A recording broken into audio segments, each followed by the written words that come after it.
The boots were too big. That single detail, the way Klaus Hoffmann's feet slid forward with each hesitant step across the Kansas farmhouse threshold, would stay with him for 60 years.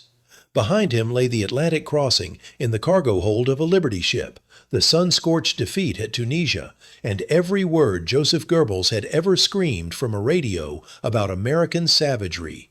Before him sat a farmer's family around a wooden table set for 7, with steam rising from bowls of chicken and dumplings, and an empty chair pulled out in silent invitation.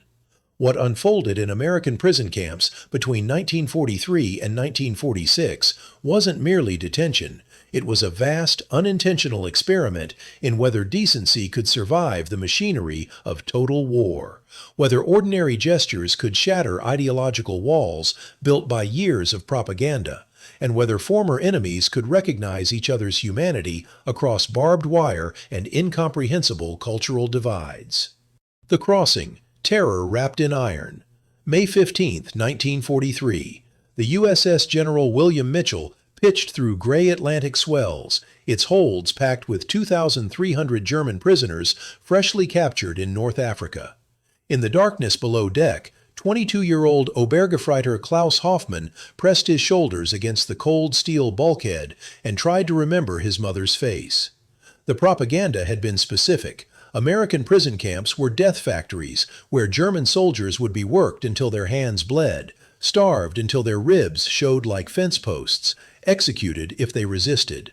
The voice of Reich Minister Goebbels still echoed in his mind from those last radio broadcasts in Tunisia. The Americans are gangsters in uniform. They know no honor, no mercy, expect nothing but brutality. Around him in the fetid darkness, 300 men breathed in shallow synchrony, creating a humid fog that smelled of unwashed wool, diesel fuel, and fear. Some prayed. Some wept silently. Some stared at nothing with the hollow eyes of men who had already surrendered not just their weapons, but their hope. They were the Afrika Korps, Rommel's once proud warriors who had fought across 2 continents. Now they were cargo.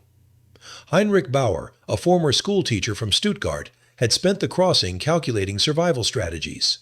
"Share nothing," he whispered to the men around him in the darkness. "Trust no one. Work slowly. They will try to break us, but we are German soldiers." His voice carried the brittle authority of a man clinging to the last framework of meaning in a world that had just collapsed. The others nodded, though several wondered privately whether survival strategies mattered when facing the American death machine they'd been promised.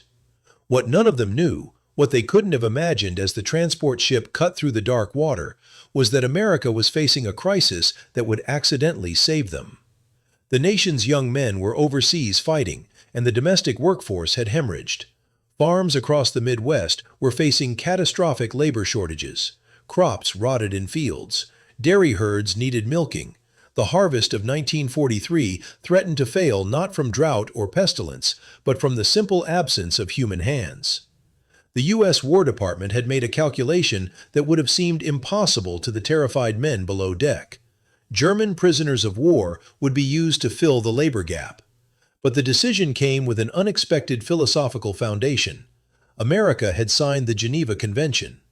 Unlike the Nazi regime, which had systematically starved and worked Soviet prisoners to death, the United States would adhere to international law. Not because it was easy, not because the enemy deserved it, but because American identity demanded it. It was a choice that would cost money, require effort, and test the patience of a nation whose sons were dying on European battlefields. But it was the choice that would be made.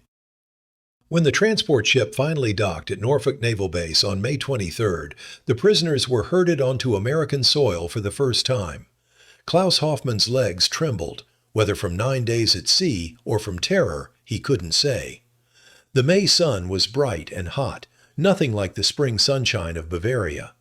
Armed guards surrounded them, but their faces showed something unexpected, not hatred or cruelty, but professional boredom. These were men doing a job, not executioners preparing for massacre. The buses that would transport them inland were painted olive drab and bore the markings of the U.S. Army. As the prisoners climbed aboard, Klaus noticed something that didn't fit the narrative he'd been fed. The seats had cushions. Not luxury, but not the bare metal or wooden planks he'd anticipated.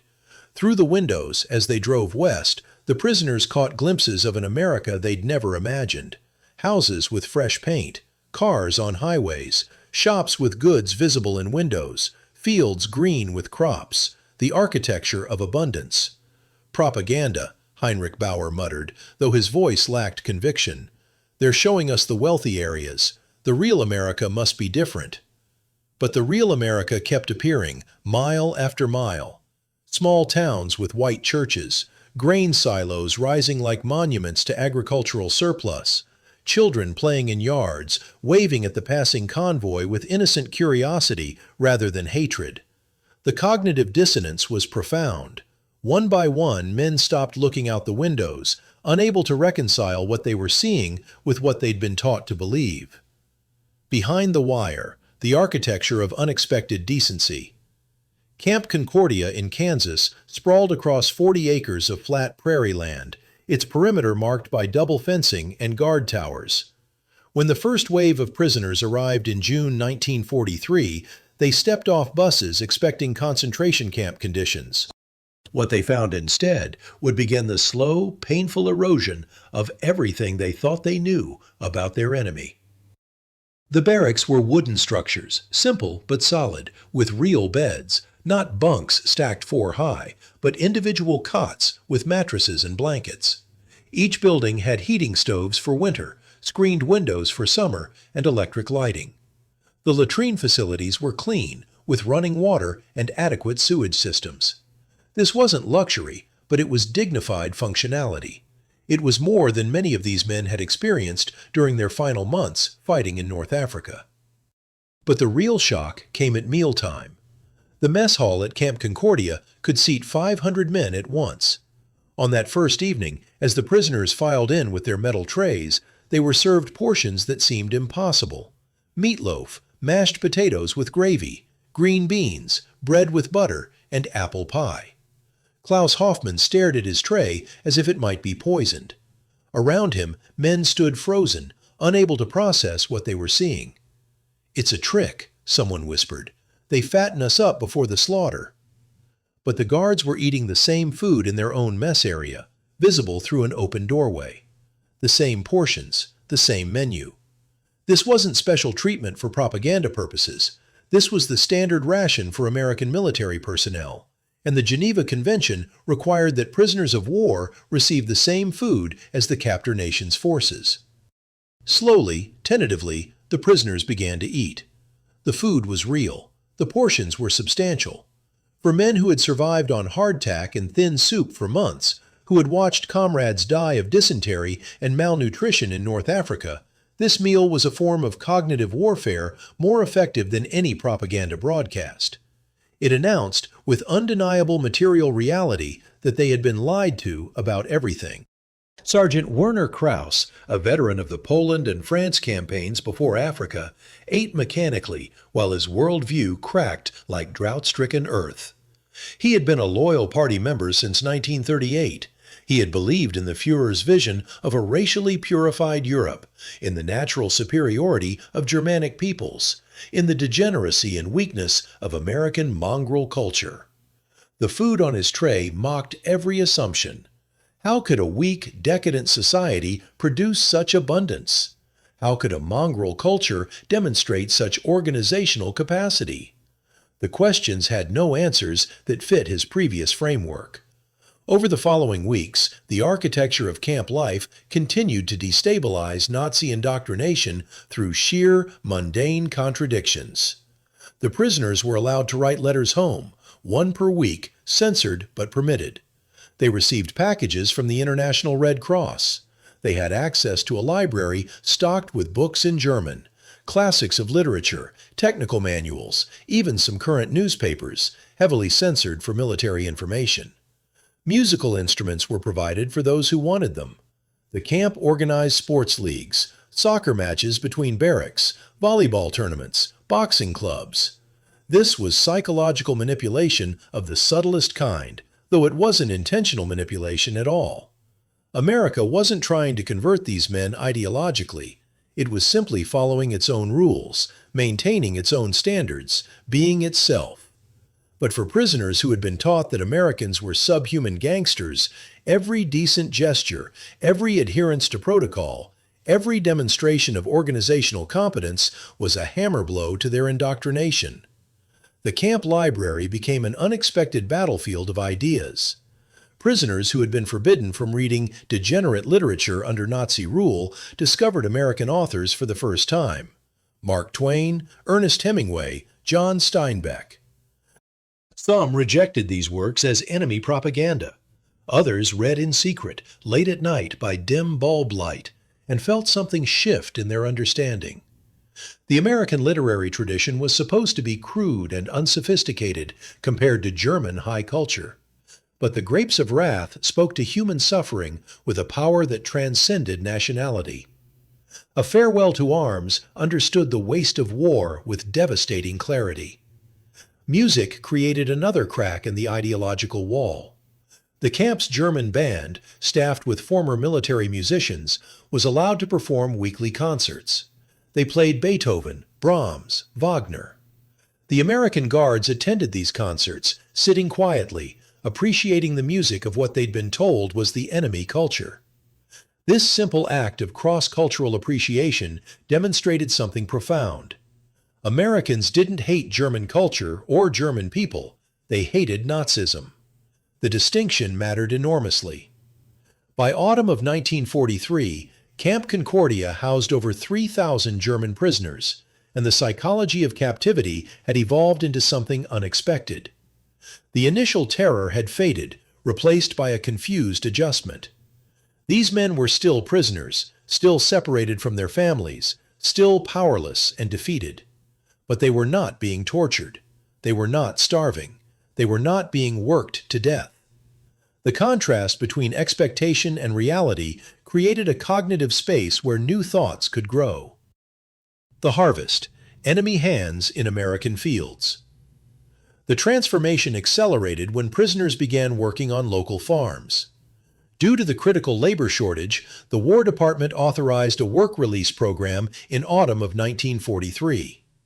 German POWs would be transported daily to farms throughout Kansas, Nebraska, Iowa, and other agricultural states to help with harvest operations. They would be paid 80 cents per day, a token amount, but compensation nonetheless, as required by the Geneva Convention.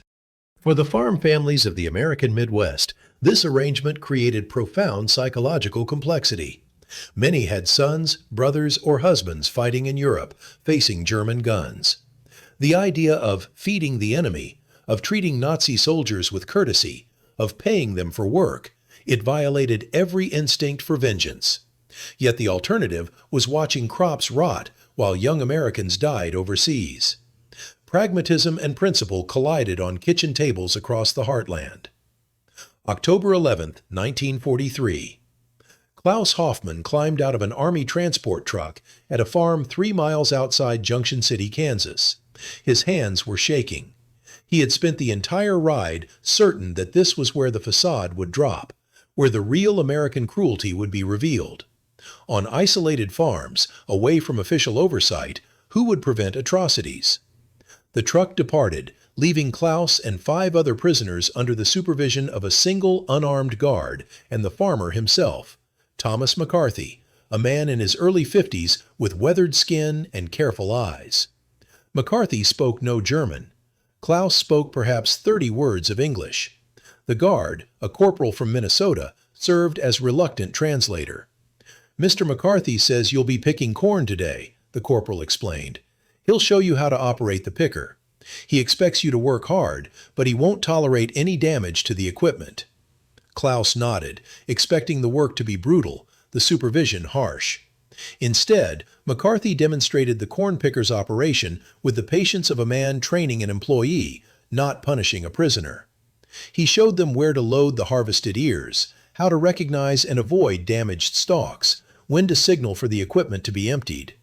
Then he led them to the first row and began working alongside them, setting the pace. The October air was crisp and clean. carrying the smell of dry corn and turned earth. The mechanical picker clanked and rattled. Klaus's back began to ache within the first hour. Farm labor was different from military drilling, engaging muscles he'd forgotten existed. But it was honest work with visible results. Each row completed was a tangible accomplishment. There was something almost therapeutic about it after months of military chaos and the limbo of camp life. At noon, McCarthy's wife appeared at the field's edge, carrying baskets. Lunch, the corporal translated unnecessarily. The smell of fried chicken and fresh bread required no translation. Klaus expected to eat in the field, separated from the family. Instead, McCarthy gestured for all of them to follow him to the house. The farmhouse kitchen was warm and bright, with checkered curtains and a table large enough to seat 10. Mrs. McCarthy, Helen was her name, though Klaus wouldn't learn it until later, was setting out plates. Real plates, not metal trays. The food was abundant. Fried chicken, mashed potatoes, gravy, cornbread, green beans canned from summer's harvest, and fresh butter. A pitcher of milk sweated condensation onto the tablecloth. "Sit," McCarthy said through the corporal, gesturing to the empty chairs. Klaus hesitated. This was impossible. This violated every rule of captor-captive relationships. Germans and Americans didn't share meals. Enemies didn't break bread together. Yet McCarthy was already sitting, already reaching for the chicken platter, already treating this as the most natural thing in the world. The prisoners sat. They ate. The food was extraordinary, not because it was fancy, but because it was real, homemade, prepared with care. Helen McCarthy refilled glasses of milk without comment, passing dishes when someone's plate emptied. The normality was surreal.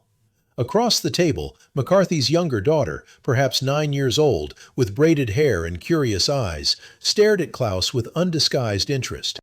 "Papa," she asked in English that Klaus couldn't understand, "why does that soldier look so sad?" McCarthy's response was gentle. "He's far from home, sweetheart, far from his family. Imagine if your brother was captured in Germany and a German family was feeding him lunch. You'd want them to be kind, wouldn't you?" "Yes, Papa." "Then we do the same." Klaus didn't understand the words, but he understood the tone. He understood the daughter's continued curious stare, emptied of fear or hatred. He understood that something profound was happening in this ordinary Kansas kitchen, something that had nothing to do with military strategy or political ideology, and everything to do with basic human recognition. After lunch, as they returned to the fields, Klaus worked with something approaching enthusiasm. The afternoon passed in the rhythmic clank of machinery, the rustle of dry corn stalks, the satisfaction of rows completed. When the truck returned at 5 o'clock to collect them, McCarthy approached with a small bundle wrapped in newspaper. "For you," he said through the corporal's translation, handing it to Klaus. Inside were 2 thick slices of apple pie and 3 of Helen's corn muffins. "My wife says you looked hungry." Klaus's eyes burned. He managed to stammer, "Danke," thank you, one of the few German words the corporal had learned. McCarthy nodded, already turning back toward his house, toward his life, as if feeding the enemy were simply what decent people did. That night in the barracks, Klaus shared the pie and muffins with his bunkmates. They ate in silence, each man wrestling with his own confusion. The propaganda had prepared them for cruelty, for exploitation, for dehumanization. It had not prepared them for kindness. Kindness was a more effective weapon than any amount of harsh treatment could have been, because kindness could not be dismissed or rationalized away. Kindness demanded acknowledgement of shared humanity. And once that acknowledgement was made, all the elaborate architecture of Nazi racial ideology began to crumble. The unraveling. Ideology confronts material reality. Winter of 1943 brought new complications to the POW work program. As temperatures dropped across the Midwest, farm labor shifted from harvest to maintenance, repairing equipment, mending fences, preparing for spring planting. The pace was less urgent, but the hours equally long, and the prolonged proximity between German prisoners and American farm families created opportunities for relationships that transcended the prisoner-captor dynamic. Klaus Hoffmann continued working at the McCarthy farm twice weekly throughout November and December. His English improved slowly, painfully. Yes, no, thank you, more, stop. A vocabulary cobbled together from necessity and repetition. The McCarthy's patience seemed inexhaustible. When Klaus fumbled with a wrench or misunderstood an instruction, Thomas would simply demonstrate again, slower, clearer, without frustration. But it was a moment in early December that shattered Klaus's remaining ideological defenses. December 7, 1943, 2 years to the day after Pearl Harbor. Klaus was repairing fence posts in the far pasture when he slipped on ice-slicked ground and fell hard, twisting his ankle. The pain was immediate and severe. He tried to stand, failed, tried again. Thomas McCarthy saw the fall from across the field and came running, not walking, running, with genuine alarm on his face. "Can you stand?" McCarthy asked, and Klaus didn't need translation to understand the concern. Together, McCarthy and the guard corporal helped Klaus to the farmhouse. Helen McCarthy took one look at the swelling ankle and disappeared into a back room, returning with clean bandages, ice wrapped in cloth, and a bottle of aspirin. She knelt beside Klaus's chair. This American woman knelt before a German prisoner and began wrapping his ankle with practiced efficiency. "I was a nurse before the children," she explained, though Klaus caught only fragments of the meaning. Her hands were gentle, professional, unhesitating. When she finished, she looked directly into his eyes and said something in English that the corporal translated. "You'll rest here today. No more work until this heals properly." Klaus tried to protest. Prisoners didn't rest in their captors' homes. But Helen was already moving toward the kitchen, already preparing soup, already treating this as settled fact. He sat in the McCarthy's living room while snow began falling outside the window, his ankle elevated on a cushioned stool, a blanket over his legs, and tried to understand what was happening to him. The living room walls held photographs. Thomas and Helen on their wedding day, their 3 children at various ages, and one formal portrait in a wooden frame that drew Klaus's attention with magnetic force. A young man in U.S. Army uniform, early 20s, with Thomas's jawline and Helen's eyes. Their son. The corporal noticed Klaus staring. "That's James," the corporal said quietly. "Their oldest. He's with the 3rd Infantry Division. Last they heard, he was somewhere in Italy." Klaus felt something collapse inside his chest. This family that had fed him, welcomed him, was now tending his injury, had their own son in combat, possibly facing German guns at that very moment. The mathematical probability was staggering. Somewhere in Italy, a German soldier might be aiming at James McCarthy while his parents bandaged the ankle of a German prisoner in Kansas. The absurdity and tragedy of it was almost unbearable. When Helen brought soup and bread, Klaus tried to articulate his confusion. "Your son, Italy. I am sorry." The words were inadequate in any language, but Helen seemed to understand. She sat down across from him, her hands folded in her lap. Through the corporal's halting translation, she said, "My son is fighting against Hitler, not against German boys like you. When I look at you, I see someone's son, someone's brother. If James is captured, and God forbid he is, I pray every night that someone treats him the way we're treating you, because that's what decent people do. That's what separates us from the evil men who started this war." Klaus had no response. The logic was simple, devastating, and irrefutable. It separated individual human beings from political systems, soldiers from ideologies. It suggested that humanity could survive even total war if people chose to honor it. He spent 3 hours in the McCarthy home that day, his ankle iced and elevated. He observed a family going about their ordinary routine. Helen baking bread, the younger daughter doing school homework at the kitchen table, Thomas reading the newspaper by the fireplace. It was utterly mundane and utterly profound. This was what Americans did in their private spaces. They lived normal, decent lives. They were not the degenerate, chaos-ridden society that Goebbels had described. They were organized, principled, capable of extraordinary generosity even toward their enemies. When the transport truck returned that evening, Klaus's ankle was properly wrapped and the pain had subsided to a manageable ache. Helen handed him a paper bag. "Leftovers," she said, smiling, "and some aspirin for tonight." Klaus climbed into the truck, holding that paper bag like it contained something precious. In a way, it did. It contained the final death of his Nazi indoctrination. The erosion, walls built by propaganda, demolished by pie. Throughout 1944, similar scenes played out on farms across the American heartland. German prisoners worked alongside farm families who treated them with varying degrees of courtesy, some coldly professional, some genuinely warm, but almost universally decent. The pattern was impossible to ignore. American treatment of prisoners reflected organized respect for international law, not the chaos and cruelty that propaganda had promised. The stories spread through the prison camps like underground rivers. Werner Krauss, the former party loyalist, found himself working at a Nebraska dairy farm where the owner was a German-American immigrant who had left Bavaria in 1923. The man spoke fluent German and discussed European politics with a sophistication that embarrassed Werner's previous assumptions about American ignorance.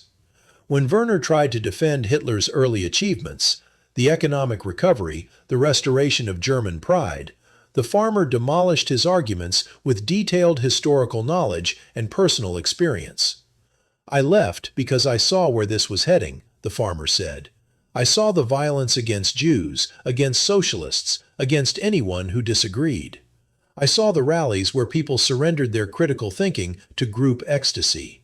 I loved Germany, but I loved freedom more. That's why I'm American now. That's why I'm feeding you lunch while my nephew fights in France." The cognitive dissonance was crushing. This German-American had chosen America over Germany, had seen the Nazi regime coming before most Germans had recognized the danger, and was now demonstrating that loyalty to America didn't require hatred of German culture, only rejection of Nazi ideology. It was a distinction Werner had never considered possible. Heinrich Bauer, the former schoolteacher, experienced his transformation through books. The Camp Concordia library had expanded throughout 1944, partly through donations from American communities, partly through International Red Cross provisions. Heinrich discovered a translated copy of the U.S. Constitution and read it with the analytical intensity he'd once applied to Mein Kampf. The document was extraordinary, not because it promised perfection, but because it acknowledged human fallibility and built governmental structures to constrain power and protect individual rights. The Nazi system had concentrated power in the Führer's hands, demanding absolute obedience. The American system assumed that power would corrupt and therefore must be divided, checked, balanced. More devastating still was Heinrich's discovery of American newspapers. Even the censored versions available in camp revealed a society engaged in vigorous internal debate. Journalists criticized military strategy. Politicians argued over policy. Citizens protested government actions.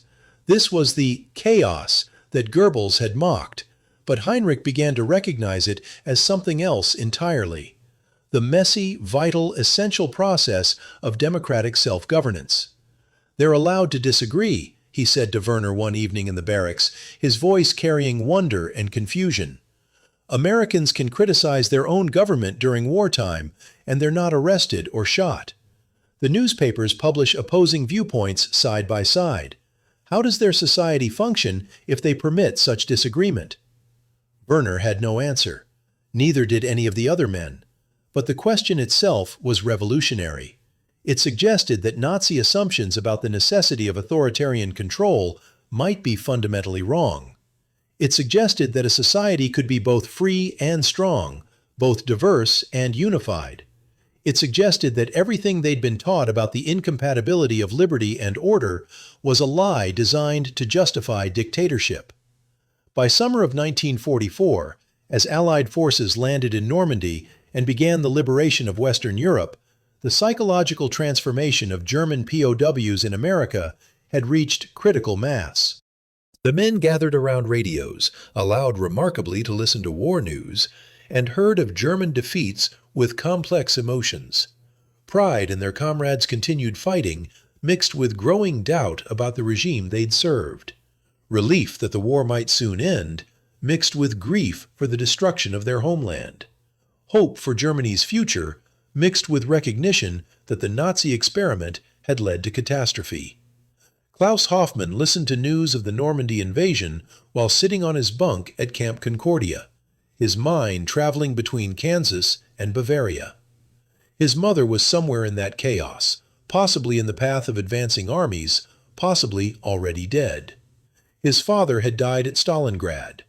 His younger brother was fighting on the Eastern Front, probably also dead by now, though Klaus had no way to know. The war had consumed his family, his country, his entire generation. And for what? To create a 1,000-year Reich that was collapsing after 12 years? To prove racial superiority that had been disproven by every American meal, every act of American decency, every demonstration of American organizational capacity and moral principle. The ideology was dead. Klaus knew this with certainty, though he couldn't have articulated exactly when it had died or how. Perhaps it had begun dying that first day when he'd been served American military rations instead of starvation soup. Perhaps it had died more fully when Thomas McCarthy had run across a frozen field to help a fallen enemy. Perhaps it had died completely when Helen McCarthy had looked into his eyes and declared that decent people treated prisoners with humanity regardless of nationality. Or perhaps, and Klaus suspected this was closest to the truth, ideology had been dying all along, killed slowly by the accumulation of 1,000 small mercies, 1,000 undeniable contradictions between propaganda and reality, until finally the structure collapsed under the weight of its own falsity. The accounting, moral superiority through material actions. The contrast between American and Nazi treatment of prisoners was not subtle. While German POWs in America ate the same rations as American soldiers, played in organized sports leagues, and attended educational classes, Soviet prisoners in German camps were being systematically starved and worked to death. Of the approximately 5.7 million Soviet soldiers captured by Germany, roughly 3.3 million died in captivity, a mortality rate of nearly 58%. They died of starvation, exposure, disease, execution, and the casual brutality of a regime that considered Slavic peoples to be subhuman. American POW camps were not paradise. They were still confinement, still separation from family, still the bitter reality of defeat.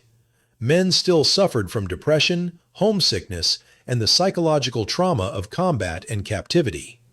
But the mortality rate of Axis prisoners in American custody was less than 1%, and most of those deaths were from disease or accidents, not deliberate mistreatment. This wasn't accidental. It was the result of deliberate policy decisions made at the highest levels of American government, decisions that cost money and effort, but reflected fundamental commitments to international law and human dignity. The material superiority of American logistics was staggering. While Germany's infrastructure was collapsing under Allied bombing and the overwhelming demands of total war, America's industrial capacity was producing unprecedented abundance.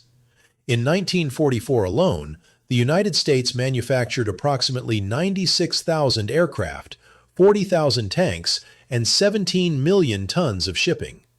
The nation fed not only its own forces, but also provided massive food aid to Britain and the Soviet Union through the Lend-Lease program.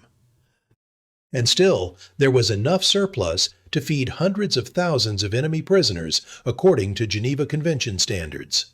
This material abundance translated directly into moral choices. America could afford to treat prisoners well because American society was so productive that generosity didn't threaten survival. Nazi Germany, increasingly desperate and resource-constrained, made the opposite calculation. Prisoners were expendable resources to be exploited until death. The contrast revealed something profound about the two systems. Totalitarian brutality wasn't just morally wrong, it was materially inefficient. Democratic capitalism, for all its flaws and inequalities, produced such surplus that mercy became possible. German prisoners recognized this. They saw American guards eating the same food, wearing similar uniforms, living under comparable conditions. They saw American logistics in action, the trucks that ran on time, the supplies that arrived as scheduled, the infrastructure that functioned with boring reliability. They saw a society wealthy enough to be generous even toward enemies, and they understood, perhaps for the first time, that Nazi claims of American weakness and decadence were not just wrong, but inverted. America was so strong that it could afford to be decent. Technical superiority manifested in 1,000 small details that prisoners noticed. The medical care available in POW camps was often better than what they'd received in the Wehrmacht. Dental work that would have been impossible to obtain in wartime Germany was provided by American military dentists. Eyeglasses were replaced, medications supplied, chronic conditions treated. The message was clear. American power extended even to caring for enemy health, because American resources were sufficient to support such wasteful compassion. For Klaus Hoffmann, the most powerful demonstration of American superiority came not through statistics, but through a simple gift. In December 1944, as Christmas approached, Helen McCarthy appeared at the farm with a package wrapped in brown paper and tied with string. "For you," she said through the now unnecessary translator. Klaus's English had improved enough for basic communication. Inside the package was a pair of work boots, barely worn, sturdy leather with thick soles and good tread. They were perhaps one size too large, but Klaus understood immediately. These were James McCarthy's boots. Their son, fighting somewhere in Europe, had left behind this pair, and Helen was giving them to a German prisoner whose own boots were held together with wire and hope. Klaus tried to refuse. The gesture was too much, too generous, too painful in its implications. But Helen was insistent.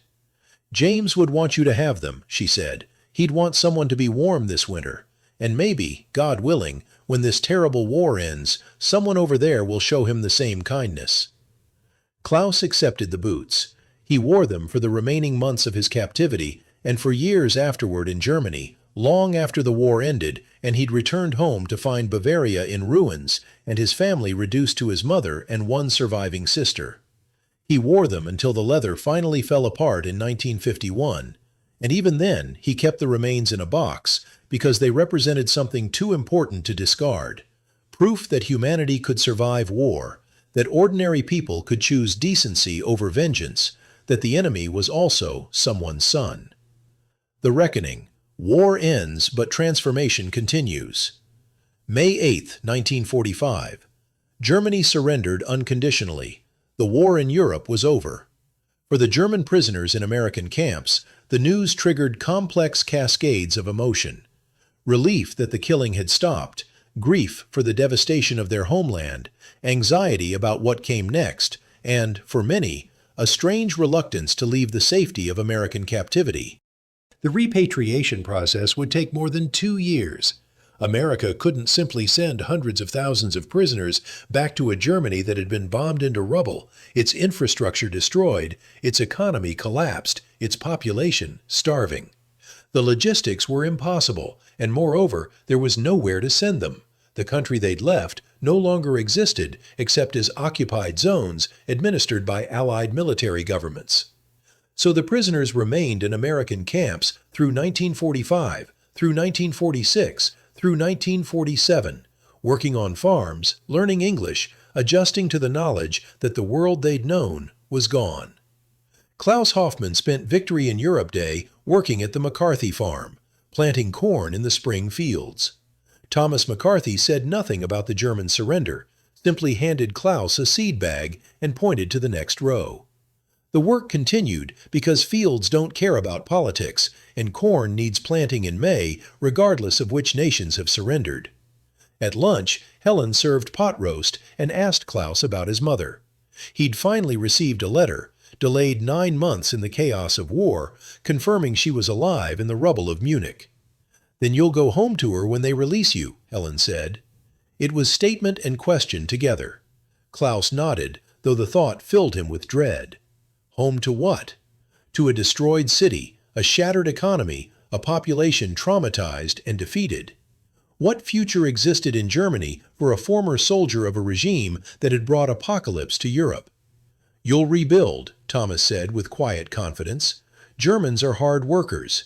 You'll rebuild, and someday this will all be history that young people study in school and can't quite believe really happened."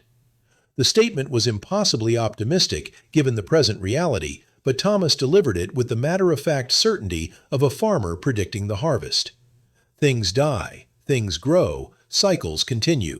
It was a peculiarly American form of hope, not naive, but grounded in a fundamental belief that human effort and democratic institutions could overcome even catastrophic destruction.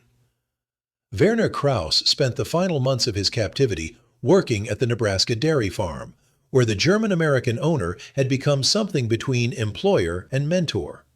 They discussed post-war Germany's future, argued about democracy versus authoritarianism, debated what lessons should be learned from the Nazi catastrophe. The farmer gave Werner books to read, the Federalist Papers, Alexis de Tocqueville's Democracy in America, even Thomas Paine's Common Sense. It was an education in democratic political philosophy that no German school had ever provided. "When you go back," the farmer told him, "Germany will need people who understand what went wrong.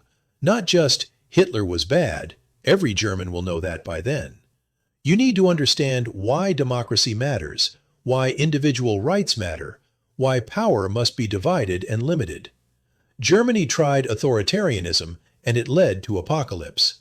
Don't make the same mistake again." The repatriation trains finally began rolling in spring of 1947. By then, the Marshall Plan was underway, channeling American resources into European reconstruction. The continent that had been enemies was being rebuilt by American generosity that made the POW experience seem like a preview. Once again,